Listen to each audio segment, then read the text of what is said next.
तो बच्चों आज से हम शुरू करने वाले हैं CVT के प्रीवियस ईयर क्वेश्चंस। तो आज का पहला क्वेश्चन है, the value of want factor I for CH3COH solution in water will be first between 1 and 2, second less than 1, third 2 and fourth 1। तो इस क्वेश्चन का आंसर जानने के लिए हमको सबसे पहले वांट ऑफ फैक्टर क्या होता है, यानी वांट ऑफ फैक्टर यानी I क्या होता है, उसके बारे में कुछ इन्फॉर्मेशन पता होनी चाहिए। चलिए देखते हैं। तो इस क्वेश्चन के आंसर को हम लोग स्टेप वाइज समझेंगे। तो पहला स्टेप है अंडरस्टैंड द क्वेश्चन, यानी सबसे पहले हमको क्वेश्चन को समझना पड़ेगा कि क्वेश्चन क्या पूछ रहा है। We are asked to find the van't Hoff factor I for acetic acid that is CH3COH dissolve in water. यानी हमारे पास क्या है, एसिटिक एसिड है, उसको किसमें डिसॉल्व करें हम लोग, वाटर में। ठीक है, तो एसिटिक एसिड को वाटर में डिसॉल्व करने से उसके वांट ऑफ फैक्टर I में क्या चेंजेस आएगा, नहीं उसका I का वैल्यू क्या होगा, उसको हमको क्या करना है, पता करना है। यानी वांट ऑफ फैक्टर हमको ये बताएगा कि किसी भी सॉल्यूशन में कितने नंबर ऑफ पार्टिकल्स क्या हो रहे हैं, प्रोड्यूस हो रहे हैं, उसको डिसॉल्व करने के बाद।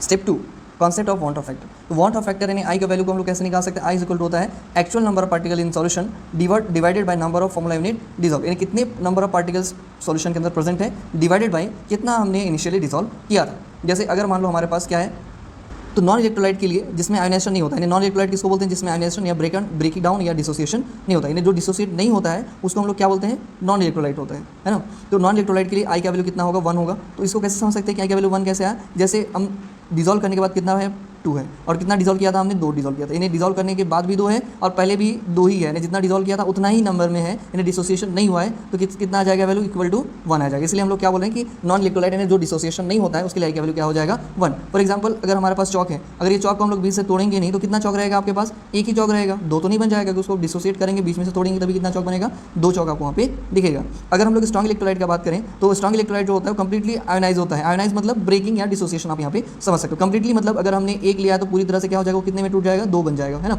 यानी आप अगर एक चौक लोगे, बीच में से क्या करेंगे, तोड़ देंगे चौक को, तो कितना मिलेगा आपको, 2 चौक मिल जाएंगे। ठीक, बीच में तोड़ने से कितना मिल जाएगा, 2 चौक। तो कंप्लीटली आयोनाइजेशन या डिसोसिएशन बोलने का मतलब क्या है, अगर आप 5 चौक लोगे तो पाँचों के पाँचों क्या हो जाएगा, टूट के कितना बन जाएगा, 10। जब एक टूट के 2 बना रहा है तो 5 टूट के कितना बनाएगा, 10। नहीं कंप्लीटली उसमें क्या होगा, डिसोसिएशन या आयोनाइजेशन उसमें होगा। इसको क्या बोलते हैं, स्ट्रॉन्ग इलेक्ट्रोलाइट। इसको आप कैसे समझ सकते हो कि जैसे आपने कितने पार्टिकल्स लिया, 100 पार्टिकल्स लिया, ठीक है, तो 100 पार्टिकल डिसोसिएट होगा तो कितने में डिसोसिएट होगा, 200 पार्टिकल। डिसोसिएट होने के बाद कितने पार्टिकल बनाएंगे, 200, क्योंकि आपने लिया कितना है, अगर आपने एक लिया होगा तो किसमें डिसोसिएट होगा, 2 में। एक टूट के 2 बना रहे तो 100 टूट के कितना बनाएगा, 200 बनाएगा, यानी 200 बनाएगा। इसको हम लोग कैसे निकाल सकते हैं, डिसोसिएशन के बाद सॉल्यूशन में कितना है हमारा, 200। इनिशियली हमने डाला कितना था, 100। तो इस केस में कितना हो जाएगा हमारा, I का वैल्यू आ जाएगा हमारा 2 आ जाएगा। अगर कंप्लीटली डिसोसिएशन हो रहा है और 2 पार्टिकल बन रहा है, 2 पार्टिकल में डिसोसिएशन हो रहा है, तो उसके लिए 2 पार्टिकल में डिसोसिएशन होने से I का वैल्यू कितना आ जाएगा, 2, क्योंकि 100 डिसोसिएट होकर 200 बनेगा। सॉल्यूशन में कितना रहेगा, 200 डिवाइड में हमने इनिशियली कितना ऐड किया था, 100, तो कर देंगे तो I का वैल्यू कितना निकल के जाएगा, 2 हमारे पास आ जाएगा।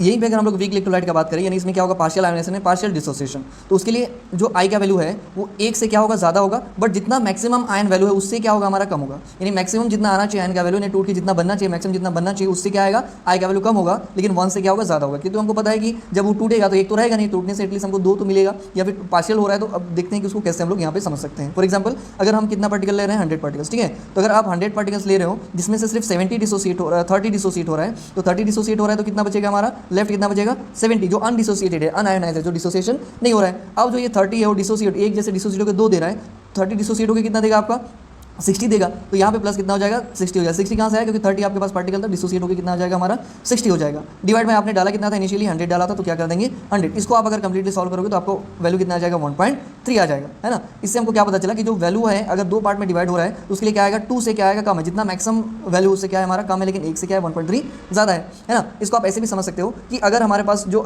स्टेप 3 में समझ सकते हो कि अगर हमारे पास आयोनाइजेशन ऑफ एसिडिक एसिड है, तो अगर एसिडिक एसिड कंप्लीटली डिसोसिएट होता तो हमको 2 पार्टिकल मिलता है, एक एसिडेट आयन मिलता है और एक H+ मिलता है। कंप्लीट डिसोसिएट होता है 2 पार्टिकल मिलता। तो यहाँ पर वही लिखा है कि फाइनेशन were complete there were 2 particles form, यानी एक मॉलिक्यूल से कितने पार्टिकल्स मिलेगा आपको, 2 पार्टिकल्स वहाँ पे मिलेगा। तो I का वैल्यू कितना आ जाएगा हमारा, 2 आ जाएगा। बट जो आयोनाइजेशन है वो पार्शियल है, यानी कंप्लीट डिसोसिएट नहीं हो रहा है, जैसे कि इस केस में 100 में से 30 डिसोसिएट हो रहा है। तो उस केस में क्या होगा, I का वैल्यू कितना आ जाएगा, 1 और 2 के बीच में आ जाएगा। तो इसलिए हम लोग क्या बोल सकते हैं, क्योंकि अगर कंप्लीट डिसोसिएट होता तो 2 होता, लेकिन अब ऐसा भी तो नहीं है कि डिसोसिएट हो ही नहीं रहा है, तो अगर डिसोसिएट नहीं होता तो 1 आता। तो इसीलिए हम लोग क्या बोल रहे हैं कि जो एसिडिक एसिड के लिए I का वैल्यू होगा, वांट फैक्टर I का वैल्यू होगा, क्या होगा, किसके बीच में होगा, 1 और 2 के बीच का होगा। Thank you.